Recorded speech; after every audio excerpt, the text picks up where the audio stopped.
ശുദ്ധീകരണ സ്ഥലത്തിന്റെ അടിസ്ഥാനം മനുഷ്യപാപങ്ങളുടെ വർഗീകരണത്തിലാണ് മനസ്സിലാക്കേണ്ടത്. അതായത് 1 ജന്മപാപം, 2 ചാവുദോഷം, 3 പാപദോഷം. ഒപ്പം മനുഷ്യന്റെ ചെറിയ പാപങ്ങളും ശുദ്ധീകരിക്കപ്പെട്ടെങ്കിൽ മാത്രമേ സ്വർഗത്തിന് അർഹമാകൂ. അതിനാണ് ശുദ്ധീകരണ സ്ഥലം.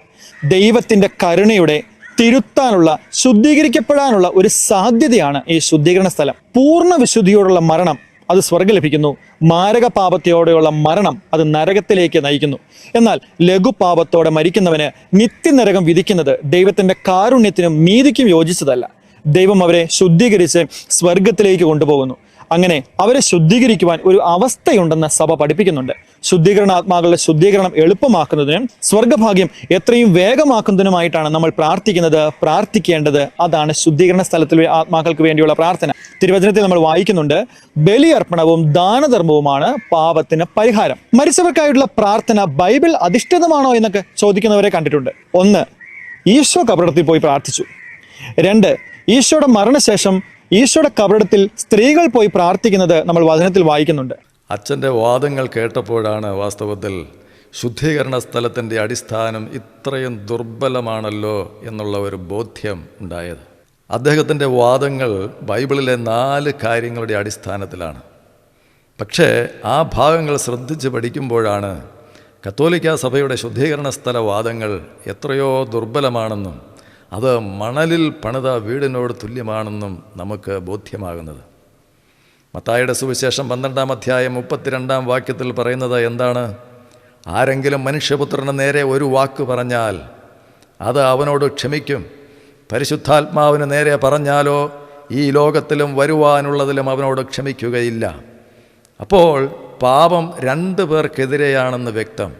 1, യേശുവിനെതിരെയുള്ള പാപം, അത് ക്ഷമിക്കപ്പെടുന്നു. 2, പരിശുദ്ധാത്മാവിനെതിരെയുള്ള പാപം ഈ ലോകത്തിലും പരലോകത്തിലും ക്ഷമിക്കപ്പെടുകയില്ല. അപ്പോൾ ഈ ലോകത്തിലും പരലോകത്തിലും ക്ഷമിക്കപ്പെടുകയില്ല എന്ന് കർത്താവ് തന്നെ ഉറപ്പ് പറഞ്ഞ കാര്യത്തിന് വേണ്ടി പ്രാർത്ഥിച്ചിട്ട് കാര്യമില്ല എന്ന് വളരെ വ്യക്തമാണ്. അത് യേശുവിലുള്ള അവിശ്വാസമെന്ന പാപമാണ്. പരിശുദ്ധാത്മാവിനെതിരെയുള്ള പാപമെന്ന് പറഞ്ഞാൽ യേശുവിലുള്ള അവിശ്വാസം എന്ന പാപമാണ്.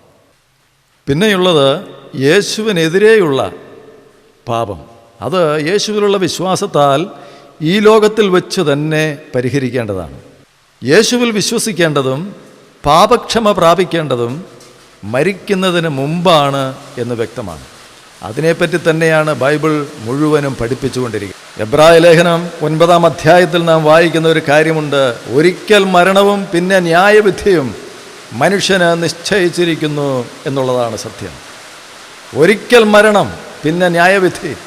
അപ്പോൾ മരണത്തിന് ശേഷം രക്ഷപ്പെടുവാനുള്ള ഒരു സാധ്യതയെപ്പറ്റി വചനം വ്യക്തമായും പറയുന്നില്ല. മാത്രമല്ല അത് ഇവിടെ നിഷേധിക്കുകയാണ് ചെയ്യുന്നത്. ഒരിക്കൽ മരണവും പിന്നെ ന്യായവിധിയും മനുഷ്യന് നിശ്ചയിച്ചിരിക്കുന്നു. അങ്ങനെ മരണത്തിന് മുമ്പേ ജനത്തെ സത്യ ഉപദേശത്തിൽ പരിശീലിപ്പിച്ച് വളർത്താനാണ് ശുശ്രൂഷകരെ നിയമിച്ചിരിക്കുന്നത്. അല്ലാതെ മരണശേഷം പ്രാർത്ഥിച്ച് അവരെ സ്വർഗത്തിൽ വിടാമെന്ന് പഠിപ്പിക്കുന്നതല്ല. അത് തെറ്റായൊരു പ്രതീക്ഷ ജനത്തിന് നൽകുകയാണ് ചെയ്യുന്നത്. അച്ഛൻ്റെ 2ാമത്തെ വാദം മക്കബായരുടെ പുസ്തകത്തെ അടിസ്ഥാനമാക്കിയുള്ളതാണ്. ആ പുസ്തകം സത്യത്തിൽ സത്യവേദ പുസ്തകത്തിൻ്റെ ഭാഗമല്ല. കാരണം അത് യഹൂദ ബൈബിളിൻ്റെ ഭാഗമായി യഹൂദർ ഒരിക്കലും അംഗീകരിച്ചിട്ടുള്ളതല്ല. അവ യേശു വായിച്ച പഴയ നിയമ പുസ്തകത്തിലുള്ളതല്ല. അവയെ യേശു അംഗീകരിച്ചിട്ടില്ല. അത് 1546 കത്തോലിക്കാ സഭ പോലും ബൈബിളിൻ്റെ ഭാഗമാക്കിയത്. വാസ്തവത്തിൽ ദൈവത്തിൻ്റെ അരുളപ്പാടുകൾ നൽകപ്പെട്ടിരിക്കുന്നത് യഹൂദർക്കാണ്. അപ്പോൾ മക്കബായരുടെ പുസ്തകം യഹൂദ ബൈബിളിലില്ല എന്ന് പറയുമ്പോൾ അത് ആധികാരികമായ ബൈബിളിൻ്റെ, ദൈവവചനമായ ബൈബിളിൻ്റെ ഭാഗമായിട്ടുള്ളൊരു പുസ്തകമേ അല്ല. അപ്പോൾ യഹൂദരാണ് വാസ്തവത്തിൽ ബൈബിൾ ലോകത്തിന് നൽകുന്നത്. എന്നാൽ കത്തോലിക്കാ സഭയാണ് ബൈബിൾ നൽകിയത് എന്ന് പറഞ്ഞ് ഭാവിക്കേണ്ടതിന് മീതെ ഭാവിച്ചുയരുന്നത് കാണുമ്പോൾ വാസ്തവത്തിൽ ലജ്ജയാണ് തോന്നുന്നത്. കാരണം ബൈബിൾ അനുസരിച്ച് ജീവിക്കാൻ ശ്രമിച്ച കോടിക്കണക്കിന് പെന്തക്കോസ്ത് ക്രിസ്ത്യാനികളെ കൊന്നൊടുക്കിയതും ബൈബിൾ പൊതുജനം വായിക്കാതിരിക്കാനും വേണ്ടി കത്തോലിക്കാ സഭ ചെയ്ത ബൈബിളിനെതിരെയുള്ള ക്രൂരകൃത്യങ്ങളും ചരിത്രത്തിൻ്റെ ഇരുണ്ട കാലഘട്ടം എന്നാണ് അറിയപ്പെടുന്നത്. അത്തരക്കാരാണ് ബൈബിൾ നൽകിയത് എന്ന് പറഞ്ഞാൽ ചരിത്രബോധമുള്ളവർ ആരും വിശ്വസിക്കുകയില്ല. പ്രൊട്ടസ്റ്റൻ്റ് ബൈബിൾ സൊസൈറ്റികൾ ലോകമെമ്പാടും ബൈബിൾ അച്ചടിച്ച് നൽകിയപ്പോൾ ഗത്യന്തരമില്ലാതെ പിടിച്ചു നിൽക്കാൻ വേണ്ടിയാണ് വാസ്തവത്തിൽ കത്തോലിക്കാ സഭ ബൈബിൾ വിലക്ക് നീക്കിയത് എന്ന് ഓർക്കണം. അതും ഈ അടുത്ത കാലത്ത്. എന്നിട്ടാണ് ഇന്ന് അവരുടെ സഭയാണ് ബൈബിൾ നൽകിയത് എന്ന കച്ചിത്തുരുമ്പുമായി നടക്കുന്നത്. എന്നിട്ടാണ് ഇന്ന് അവരുടെ സഭയാണ് ബൈബിൾ നൽകിയത് എന്ന കച്ചിത്തുരുമ്പുമായി നടക്കുന്നത്. അച്ഛൻ്റെ മൂന്നാമത്തെ വാദം യേശു ലാസറിൻ്റെ കല്ലറയിൽ പിതാവിനോട് പ്രാർത്ഥിച്ചു എന്നതാണ്. കഷ്ടം. യേശു ലാസറിൻ്റെ കല്ലറയിൽ പ്രാർത്ഥിച്ചത് ലാസറിനെ ഉയർത്തെഴുന്നേൽപ്പിക്കാനാണ്, അല്ലാതെ ലാസറിനെ ശുദ്ധീകരണ സ്ഥലത്ത് നിന്ന് പ്രാർത്ഥിച്ച് സ്വർഗത്തിലേക്ക് കയറ്റി വിടാനായിരുന്നില്ല. അതൊന്നും ശുദ്ധീകരണ സ്ഥലത്തിനോ മരിച്ചവർക്ക് വേണ്ടിയുള്ള പ്രാർത്ഥനയ്ക്കോ ഉള്ള ഒരു ന്യായീകരണവുമല്ല എന്ന് മനസ്സിലാക്കുവാൻ വലിയ ബുദ്ധിയൊന്നും ആവശ്യമില്ല. നാലാമത്തെ വാദം സ്ത്രീകൾ യേശുവിൻ്റെ കല്ലറ സന്ദർശിച്ചു എന്നതാണ്. So what? അവർ കല്ലറ സന്ദർശിച്ചത് ശുദ്ധീകരണ സ്ഥലത്തിൽ കഷ്ടം സഹിക്കുന്ന യേശുവിനെ പ്രാർത്ഥിച്ച് സ്വർഗത്തിലേക്ക് വിടാനാണോ? എന്തോ ഒരു കഷ്ടമാണ്. എത്രയും ദരിദ്രമായ, ദുർബലമായ, പരിഹാസ്യമായ വാദങ്ങളാണ് കത്തോലിക്ക പണ്ഡിതർ തങ്ങളുടെ തെറ്റായ മതപ്രമാണങ്ങളെ ന്യായീകരിക്കുവാൻ വേണ്ടി നടത്തുന്നതെന്ന് ചിന്തിക്കുന്ന ജനത്തിന് മനസ്സിലാകുന്നുണ്ട്. ഇത്തരം ബലഹീനമായ വാദങ്ങൾ കൊണ്ടാണ് ഇസ്ലാം മതവും ക്രിസ്തുവിൻ്റെ മരണത്തെയും ഉയർപ്പിനെയും നിഷേധിക്കുന്നത്. ബലഹീനമായ വാദങ്ങൾ ഉപയോഗിച്ച് ഒരു കാര്യം തെളിയിക്കാനായിട്ട് ശ്രമിക്കുന്ന ദയനീയമായ ഒരു അവസ്ഥ, അത് വളരെ അപകടകരമായ ഒരു കാര്യമാണ്.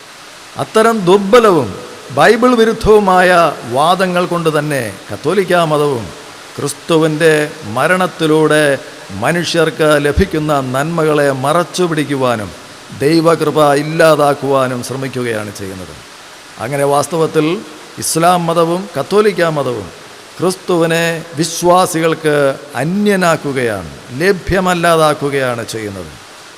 അതുകൊണ്ട് അവ തമ്മിൽ സാമ്യമുണ്ട്. അതുകൊണ്ടായിരിക്കാം പോപ്പ് ഖുറാൻ ചുംബിക്കുന്ന ഫോട്ടോ ഇൻ്റർനെറ്റിൽ വളരെ സുലഭമായി നമുക്ക് കാണുവാൻ കഴിയുന്നത്. അപ്പോൾ അവർ പരസ്പരം അംഗീകരിക്കുന്നു എന്നുള്ളതാണ് അതിൻ്റെ ചുരുക്കം.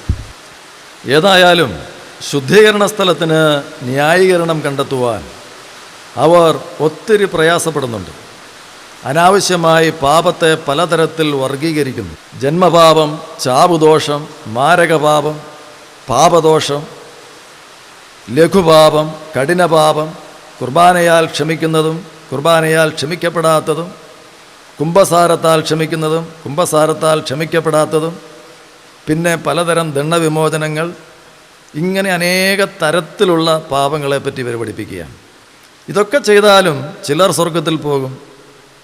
എന്നാൽ മിക്കവാറും എല്ലാവരും ശുദ്ധീകരണ സ്ഥലത്തിലായിരിക്കുമെന്ന് സഭയ്ക്ക് ഉറപ്പായതിനാൽ അവർക്ക് വേണ്ടി പ്രാർത്ഥിക്കാനുള്ള ഒരു വലിയ സംവിധാനം തന്നെ കത്തോലിക്കാ സഭ സജ്ജമാക്കി നിർത്തിയിട്ടുണ്ട്. ഇതെല്ലാം പഠിച്ച് മനസ്സിലാക്കി ഒന്ന് സ്വർഗത്തിൽ പോകാൻ വിശ്വാസികൾ കിടന്ന് പ്രയാസപ്പെടുകയാണ്. എന്നാൽ ബൈബിൾ ഇതെല്ലാം വളരെ ലളിതമായി ചില വാക്യങ്ങളിൽ വളരെ വ്യക്തമായി പരിഹരിച്ചു തരികയാണ് ചെയ്യുന്നത്. യോഹന്നാൻ്റെ സുവിശേഷം 3-ാം അധ്യായത്തിൽ നാം വായിക്കുന്നുണ്ട്, തൻ്റെ ഏകജാതനായ പുത്രനിൽ വിശ്വസിക്കുന്ന ഒരുവനും നശിച്ചു പോകാതെ രക്ഷ പ്രാപിക്കേണ്ടതിന് അവനെ നൽകുവാൻ തക്കവണ്ണം ദൈവം ലോകത്തെ അത്രയധികമായി സ്നേഹിച്ചു. അപ്പോൾ യേശുക്രിസ്തുവിൽ വിശ്വസിക്കുന്ന ഒരുവനും നശിച്ചു പോകാതെ ഇരിക്കണം എന്നുള്ളതാണ് ദൈവത്തിൻ്റെ പദ്ധതി. 1 യോഹന്നാൻ്റെ ലേഖനം 1-ാം അധ്യായത്തിലും നാം ഈ കാര്യം തന്നെ വായിക്കുന്നുണ്ട്. അവൻ്റെ പുത്രനായ യേശുവിൻ്റെ രക്തം സകല പാപവും പോക്കി നമ്മെ ശുദ്ധീകരിക്കുന്നു. അപ്പോൾ ക്രിസ്തുവിൽ വിശ്വസിക്കുന്നവൻ്റെ സകല പാപവും ദൈവം കഴുകിക്കളയുന്ന ഒരു സംവിധാനമാണ് ക്രിസ്തീയ വിശ്വാസം, ക്രിസ്തുവിലുള്ള വിശ്വാസം എന്ന് പറയുന്നത്. സകല പാപവും, ചെറുതും വലുതുമായ പാപമെന്ന വ്യത്യാസമില്ലാതെ ഏതു പാപവും ക്രിസ്തുവിൻ്റെ രക്തത്താൽ കഴുകിക്കളയപ്പെടുന്നു എന്നുള്ളതാണ് ക്രിസ്തീയ വിശ്വാസത്തിൻ്റെ ഏറ്റവും ഉന്നതമായ യാഥാർത്ഥ്യം, സത്യം. മറ്റൊരുവനിലും രക്ഷയില്ല. അപ്പോസ്തല പ്രവർത്തികൾ നാം വായിക്കുകയാണ്. മറ്റൊരുവനിലും രക്ഷയില്ല. നാം രക്ഷിക്കപ്പെടുവാൻ ആകാശത്തിന് കീഴിൽ മനുഷ്യരുടെ ഇടയിൽ നൽകപ്പെട്ട വേറൊരു നാമവുമില്ല, വേറെ ഒരു പരിപാടിയുമില്ല, വേറെ ഒരു സിദ്ധാന്തവുമില്ല, വേറെ ഒരു ആചാരവുമില്ല, വേറെ ഒരു ബലിയർപ്പണവുമില്ല, ഒരു സഭയുമില്ല, ഒരു പ്രസ്ഥാനവുമില്ല. രക്ഷ പ്രാപിക്കുന്നത് ക്രിസ്തുവിലൂടെ മാത്രം. പാപം കഴുകപ്പെടുന്നത് ക്രിസ്തുവിൻ്റെ രക്തത്താൽ. അത് സാധിക്കുന്നത് ക്രിസ്തുവിലുള്ള വിശ്വാസത്താൽ. എബ്രായ ലേഖനത്തിൽ നാം കണ്ടതാണ്, ക്രിസ്തു തൻ്റെ ഏകയാഗത്താൽ തന്നിലുള്ള വിശ്വാസത്താൽ വിശുദ്ധീകരിക്കപ്പെടുന്നവർക്ക് സദാകാലത്തേക്കും സൽഗുണപൂർത്തി വരുത്തിയിരിക്കുന്നു. സൽഗുണപൂർത്തി വരുത്തിയിരിക്കുന്നു. തൻ്റെ ഏകയാഗത്താൽ വിശ്വസിക്കുന്നവർക്ക്, വിശുദ്ധീകരിക്കപ്പെടുന്നവർക്ക് ക്രിസ്തു സൽഗുണപൂർത്തി വരുത്തിയിരിക്കുന്നു. സ്വർഗത്തിൽ പ്രവേശിക്കാനുള്ള പൂർണ്ണ യോഗ്യത ക്രിസ്തുവിൽ വിശ്വസിക്കുന്നവർക്ക് കൊടുത്തിരിക്കുന്നു. നരകത്തിൽ പോകേണ്ട ആവശ്യമില്ല, ശുദ്ധീകരണ സ്ഥലത്തിൽ പോകേണ്ട ആവശ്യമില്ല. അങ്ങനെ ഒരു സംവിധാനം ദൈവത്തിൻ്റെ പദ്ധതിയിലില്ല. അപ്പോൾ ക്രിസ്തുവിൽ പാപമോചനമുള്ളതുകൊണ്ട് ഇനിമേൽ പാപങ്ങൾക്ക് വേണ്ടി ഒരു യാഗവും ആവശ്യമില്ല എന്ന് എബ്രായ ലേഖനം 10-ാം അധ്യായം 18-ാം വാക്യം വളരെ വ്യക്തമായിട്ട് നമ്മെ പഠിപ്പിക്കുന്നു. ഏതായാലും ക്രിസ്തുവിനെ നിഷേധിക്കുന്നവർക്ക് ശേഷിക്കുന്നത് ന്യായവിധിക്കായുള്ള ഭയങ്കരമായ ക്രോധാഗ്നി മാത്രമാണ് എന്ന് എബ്രായ ലേഖനം 10-ാം അധ്യായം വ്യക്തമാക്കുന്നുണ്ട്. വാസ്തവത്തിൽ കത്തോലിക്കാ സഭ നരകത്തിലെ ക്രോധാഗ്നിയിൽ വെള്ളം ചേർത്ത് അതിനെ ശുദ്ധീകരണ സ്ഥലത്തിലെ അഗ്നിയാക്കി രൂപാന്തരപ്പെടുത്തി. അപ്പോൾ തീയിൽ വീണാലും എന്നെങ്കിലും എങ്ങനെയെങ്കിലും രക്ഷപ്പെടാൻ കഴിയുമെന്ന തെറ്റായ പ്രതീക്ഷ ജനങ്ങൾക്ക് നൽകുന്ന ഒരു ദുരുപദേശമാണ് വാസ്തവത്തിൽ ശുദ്ധീകരണ സ്ഥലം. ഇത്തരം തെറ്റായ ബിലിയാമിൻ്റെ ഉപദേശം നൽകി ജനത്തെ വഴിതെറ്റിക്കാതെ ക്രിസ്തുവിൻ്റെ പരിപൂർണതയിലും പക്വതയിലും ജനത്തെ വളർത്തുവാൻ സർവ്വസഭകളിലെയും ആത്മീയ നേതാക്കൾ പ്രത്യേകം ശ്രദ്ധിക്കണമെന്ന് മാത്രമേ ഇപ്പോൾ പറയുന്നുള്ളൂ. ന്യായാധിപൻ വാതിൽക്കൽ നിൽക്കുന്നു.